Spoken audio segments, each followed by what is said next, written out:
It's Thursday, August 14th. In the headlines in local news, Parliament to officially dissolve on August 15 on proclamation from Governor General. In business news, we learn how to avoid scams. Regionally, Barbados minister says region must prioritize disaster preparedness. And in sports, Windies head coach Darren Sammy touts West Indies' historic win, says he ignores critics. This is the news on PBC Jamaica. I'm Brittany Clark.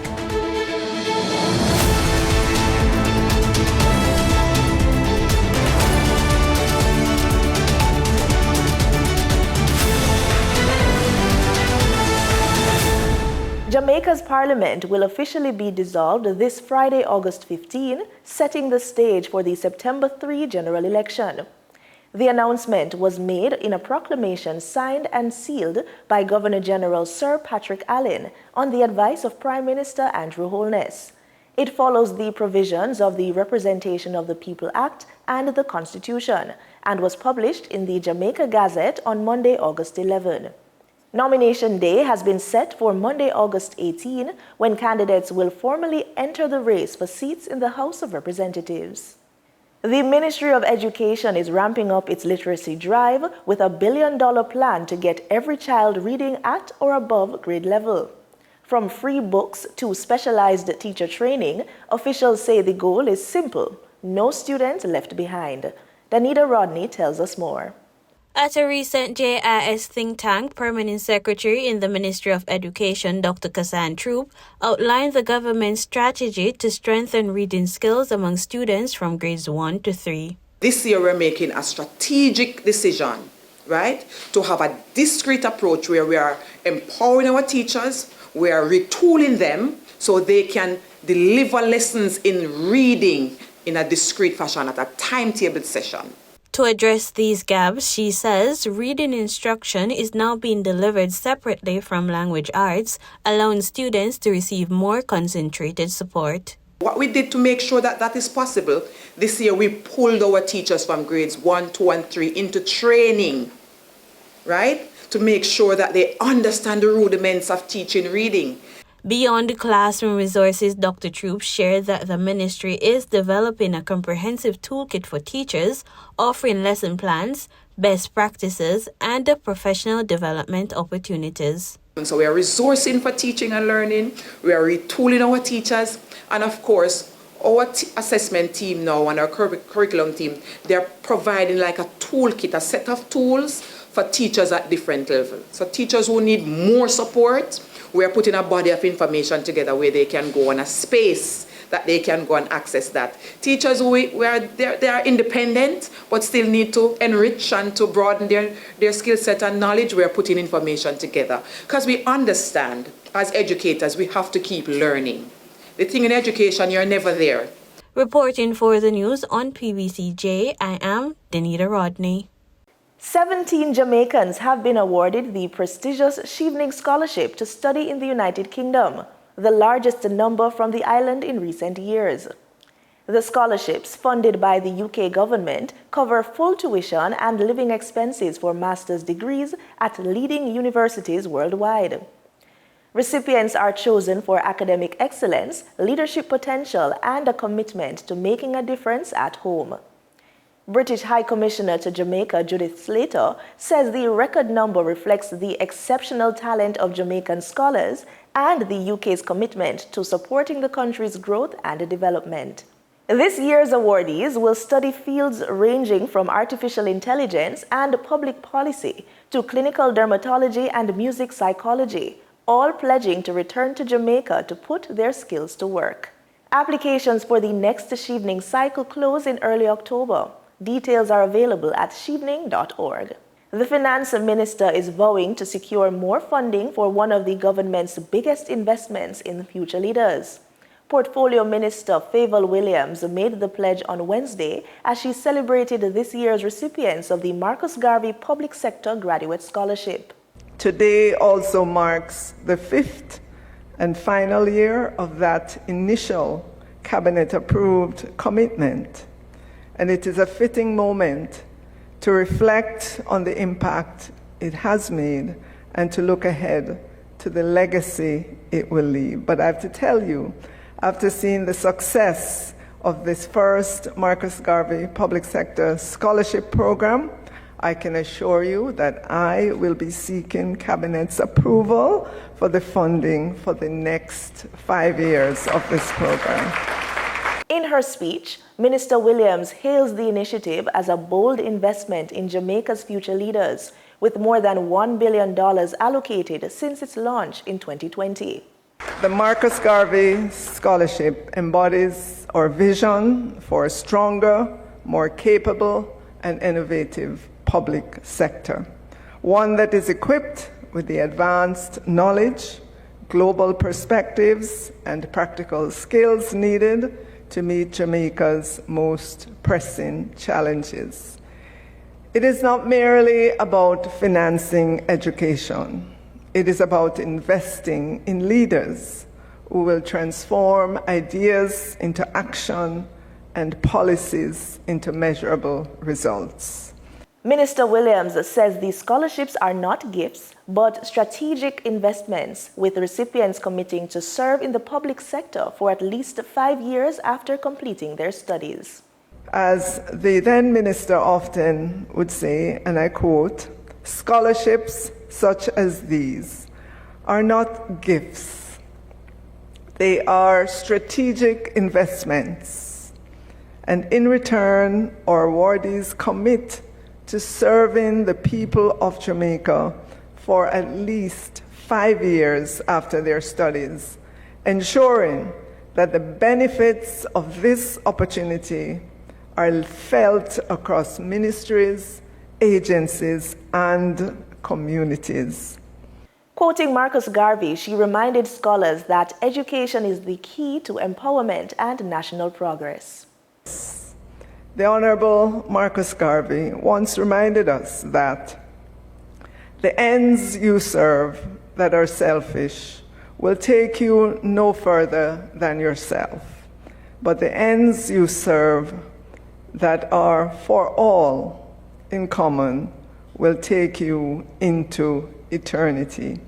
May you serve not only with excellence, but with a vision for Jamaica that is bold, inclusive, and enduring. I want to extend my... Louise Bennett Kovalei, traditionally known as Miss Lou, remains as one of Jamaica's most influential cultural voices. And now, through a new original play, the CEO of the Louise Bennett Kovalei Festival, Professor Opal Palmer-Adissa, is ensuring that Miss Lou's voice still resonates, especially with younger generations. The play is part of this year's festival, and it's more than entertainment, it's a cultural statement. When Professor Opal Palmer-Adissa launched the Louise Bennett Kovalei Festival in 2019, she made a commitment to honor Miss Lou's legacy every year. This year, the tribute comes in the form of a vibrant original stage play titled Miss Lou Still a Talk, a vibrant production blending folklore, music, and environmental themes as part of this year's festival. I really want the Gen Z and future generations to know that the work that Miss Lou did as a folklorist, as a comic, as an actress and a singer is still relevant today. The 4-act play, which took 6 months to create, features Miss Lou's iconic characters Anansi and Auntie Rochi, with Anansi transformed from trickster to cultural promoter, championing Jamaica's traditions and environment. Original music written by Professor Adissa and performed with Fab Five brings Miss Lou's legacy vividly to life. I think drama is best, when you integrate songs and dance. And so I really am happy and privileged that I could get the support of Fab Five and the dance and choreographers Dana and Mario. Supported by Creative Caribbean UNESCO and the EU, the play runs from August 15 and 18 at 7 p.m. at Edna Manley College. Tickets are $2,000 for adults, $1,000 for children and seniors. Professor Adissa hopes to inspire creatives to bring Jamaica's folklore and proverbs to life in modern forms. So I would like to see Jamaicans, animators, game makers, and people to fund them, of course, to create these proverbs and stories, because each of them is an entire lesson, you know? So just imagine if someone was to illustrate or animate Chicken Marriott Denier and all of the images that would go by that, and then there would be a lesson for that child. For Professor Addison, Miss Lou's Stiller Talk is a call to action. Preserving culture, she says, requires year-round effort, not just seasonal recognition. The play celebrates Jamaican language, music, and folklore while inspiring future generations. Time now for the Business Report with Denise Williams.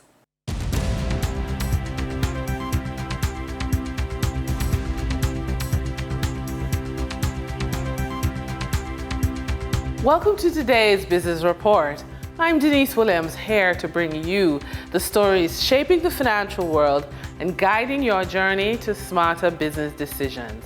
Let's dive into the top headlines.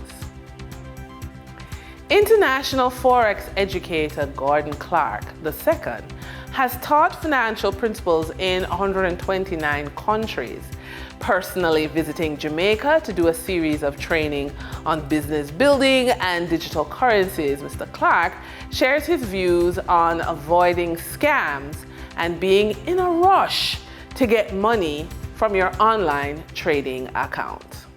Being scammed is usually a mindset thing.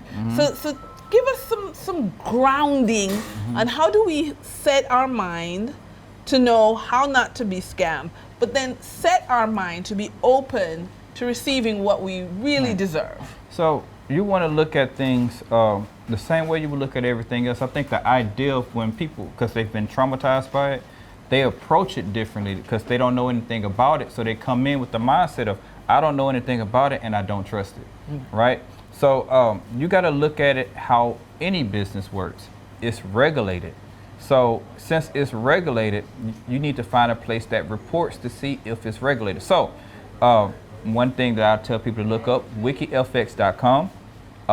You can go to that. It's wikifx.com. And it's free. You don't have to sign up for anything or any of that. And just type in whatever broker it is, because the brokers are some of the biggest people that scam people out of their money. All right. Then you also want to see if the educational platform shows up there. And the reason being is because WikiFX is a broker exposing platform. So if an educational platform shows up on that site, that means that more than likely they have the broker scam embedded in it, because they cannot be an educational platform and your broker at the same time. They will have way too much information. It gives them an unfair advantage. And so internationally, legally, it's not possible. So they shouldn't show up there. For the trading period ending August 13, 2025, these were the most actively traded stocks. Toll road operator Trans-Jamaica Highway Limited with 15,167,884 units traded, representing 56.29% of market sales volume. Caribbean Financial Conglomerate NCB Financial Group Limited with 1,751,493 units traded, representing 6.5% of market sales volume. International Poultry Distributor Jamaica Broilers Group with 1,559,846 units traded, representing 5.79% of market sales volume. We now shift our focus to the Forex market rate set by the Bank of Jamaica. On August 13, 2025, the Bank of Jamaica reported US $48.45 million purchased and US $61.41 million sold by Forex traders. Forex traders earned $2.19 per dollar, selling the US at $161.35 and buying the US at $159.21. The Canadian dollar netted Forex traders $1.32 per transaction, with selling at $117.38 and buying at $117.03. The British pound yielded Forex traders $1.37 in profits, with selling at $218.72 and buying at $211.96.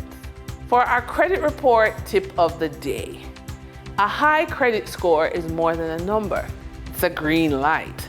The next move isn't to admire it, it is to use it. Credit worthiness opens doors to real estate, business acquisitions, and investments that build lasting wealth. If you are not actively turning approvals into ownership, you're leaving money on the table for someone else to claim. Here are some ideas for you. Assess your borrowing power and cash flow. Pull your credit report, confirm available credit limits, and calculate how much monthly cash you can commit to an asset. Then educate yourself intensively. Spend 30 days learning about your chosen asset class. Follow industry expert, watch case studies, and attend local meetups or webinars. Then build your acquisition team. Find a real estate agent, broker, and advisor with a track record in your asset type. You can network your way to shortcut mistakes. And that wraps up today's business report. I'm Denise Williams, reminding you that every financial decision is a step toward your future. Until next time, stay focused, stay informed, and keep striving for success. See you soon. In regional news, Barbados' Minister of Home Affairs, Wilfred Abrahams, says the region can no longer learn after the fact when disasters strike. At the launch of the Caribbean Emergency and Disaster Medicine Center at Ross University, he stressed that preparedness is essential to limit the impact of hurricanes and other crises.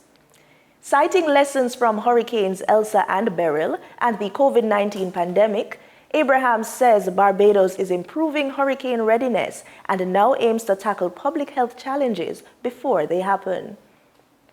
He also praised the Ross University for its work in supporting disaster preparedness. Imagine if we knew what to expect and what to prepare for before they happen, which is why I think your SEDMED project is critical. As with everything else, we have to know what we are going to do before it happens. That's the best way. Bajans say prevention is better than quick cure. They say a stitch in time saves 9. We have all sorts of sayings and euphemisms to say be as ready as you can be. So rather than us chasing after a hurricane, when we think of a hurricane, we think of a disaster, we think of the immediate things, houses blown down, flooding, whatnot. But when all that is cleared up, or as long as it takes to clear up, then other things emerge. I want to completely congratulate Ross University. You've come to Barbados and you've made your impact felt. You're not just an overseas school operating in Barbados. You have definitely become a good corporate citizen. You've definitely spread your wings to make your impact felt. You've done the outreach programs I know that you've done with pressure testing and other things in the communities. So I welcome this as another initiative by what I consider a true Barbadian partner. The Guyana government says it remains committed to keeping the region a zone of peace following Venezuela's decision to rejoin the border case at the International Court of Justice, ICJ. Foreign Minister Hugh Todd, during a recent interview, welcomed Venezuela's decision and noted that Guyana is looking forward to a final legal settlement of the controversy. So we've been working to ensure that we keep this zone, the Americas, a zone of peace. We're committed to that. And we have always participated in all of the regional organizations, in CELAC, the OAS, to ensure that we promote this region as a zone of peace. We know and we're convinced that the case before the court is properly placed, and we have always asked Venezuela to participate. There is no doubt that the 1899 arbitral award is final, perfect, and complete. We have gone through the rigor to ensure that our boundaries were clearly defined, and we can go all the way back to 1905 when we had the mixed commission. The tri-junction point was demarcated, which included Venezuela. So we have Venezuela, Brazil, and Guyana, British Guyana at that time. So everything was clearly defined. Venezuela was very happy with the award of the 1899 arbitral award. They were very happy with what they got out of it. They went to their Congress. It was well promoted. So they have enjoyed the award for 62 years before in 1962 when the spurious claim came about. And they've never been able to show any credible evidence to show that this award was invalid. Security matters to all of us, but when it comes to tourism, it's absolutely critical. In a country like Belize, where the economy leans heavily on visitors, safety can make or break the industry. That's why the Belize Tourism Board rolled out a brand new national tourism safety strategy in Belize City. It's all about keeping guests safe while they explore the beautiful country. News 5's Paul Lopez has the full story. Tourism is big business in Belize, and keeping visitors safe is key to keeping that business thriving. That's why the Belize Tourism Board, working alongside law enforcement, has launched a bold 5-year plan to boost security across the country. In the past, travel advisories from countries like the US and Canada have raised concerns about safety here. But instead of dodging the issue, the BTB is tackling it head-on. This morning in Belize City, they unveiled their National Tourism Safety Strategy. According to BTB's security specialist Herman Blees, the plan brings all law enforcement agencies together to create a safer, more secure experience for every visitor. Tourists can come to Belize and feel safe, that while they're here and they're staying and enjoying their vacation, that together the tourism security forces, the police department, the BDF, the Coast Guard, we are all working in tandem to make sure that tourists come, feel safe, and enjoy their stay while they're in Belize. It took 2 years of listening, really listening, to voices from across the tourism industry. Now, a small but focused committee of 6 has turned those conversations into action. After hearing concerns from stakeholders nationwide, they've created a strategy aimed squarely at improving safety for visitors. That plan, launched today, is the backbone of Belize's new National Tourism Safety Strategy. Whether they're having lighting issues, whether they're having safety issues, they're having hot spots that makes tourists unsafe, we look at all of those, then we come back to the table and we sit down and we discuss all of those threats to the industry, and then we start developing the strategy from there. The Belize Police Department is playing a critical role in the implementation of the strategy. Outside of the plan, BTB receives monthly reports from the police. Those records have been instrumental in developing the security strategy. The police department plays an integral role because we are the primary law enforcers when it comes to in terms of maintaining law and order and ensuring the security of the tourists. As part of the first phase of implementation, a new officer has been appointed to head the Tourism Police Unit. Well, the commander designate is Assistant Superintendent Zenebio Kok. He will assume command on August the 15th of this year. And what I do believe is that he comes with a background from the community policing unit, because he have been working with the community policing unit for the past 15 years. The tourism strategic plan speaks about developing collaboration, working with stakeholders, working with our partner agency. So I believe he would be an asset for us in implementation of the Tourism Security Strategic Plan. One of the big concerns that came up during the national consultation was the growing number of unlicensed tour guides offering services to visitors. Sure, they often charge less, but that lower price can come at a high cost. According to Blees, many of the incidents involving tourists happen when they link up with people who aren't following the rules. It's a risk the new strategy aims to tackle head-on. In sports, we put the spotlight on cricket. West Indies head coach Darren Sammy says he's ignoring the critics and staying focused on building a competitive team following the Windies' historic ODI series win over Pakistan. The 202-run victory in the third and final ODI gave the West Indies their first bilateral series win over Pakistan in 34 years and their first at home since 1988. Despite a tough start to 2025, including heavy losses to England, Australia and Pakistan, Sammy says he's confident in the team's progress and long-term plans. Because I know what I'm trying to do, what we as a team, the goal we set out for ourselves. I don't equate one person or a couple of persons who have a platform talking about West Indies cricket as the opinion of all these fans you see coming out to watch. You know, you see what a victory does for the West Indian people. You know, all these people who come in the stands, they don't have a voice, a social media voice where they speak. They still come out and support the guys. So for me, understanding the purpose, understanding why I'm here, why my team is here, and we put our heads down and we come to every day and try and put on honest work. I've never been one to actually listen to noise. You know, this has been me throughout my career. Sammy adds that while expectations are high, building a successful team takes time and careful planning, something he believes is already underway with the current squad. Following an emergency two-day meeting with key stakeholders, Cricket West Indies CWI Chief Executive Officer Chris Derring has announced that the board will formulate a plan to address systematic issues identified in the regional game. A central point of the discussion was the urgent need for a high-performance center and a long-term strategy to mold junior cricketers professionally. The meeting was convened to address the challenges facing West Indies cricket, aiming to restore the team to a competitive force on the international stage. Derring highlighted the importance of a structured development pathway, stating that the long-term vision includes establishing models similar to a high-performance center in each territory.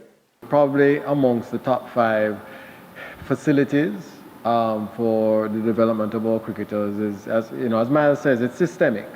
So, but we're talking about things like facilities at every level for the development of our cricketers, proper practice pitches across the region, the quality of our domestic tournament would have been highlighted.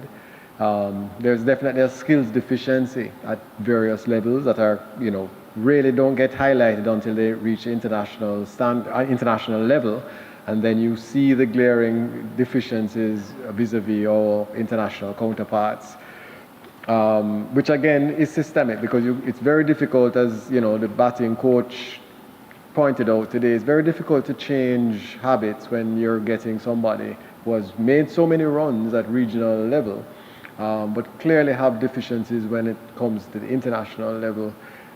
It's very hard to change them in just a couple of weeks, or especially during a series. So it's a systemic issue, so we have to try and address the issues that we're facing much earlier from a technical development perspective. There are issues surrounding strength and conditioning, which again points back to potentially facilities that are available to our youngsters and our emerging players, air teams, etc. So those would be some of the highlights which would have been pointed out. And solutions, as the chairman indicated, would have included things like making sure we have a proper high-performance center established in the region. Hopefully that's just a prototype that will be then modeled and imitated across the region in other countries. Academy systems to make sure that the West Indies way of playing cricket is both documented and taught from very early, so that you're getting people who have been ingrained in the West Indies cricket way long before they reach international level. That's the news on PBCJ. You can follow us on our social media platforms at PBCJamaica. Thanks for watching.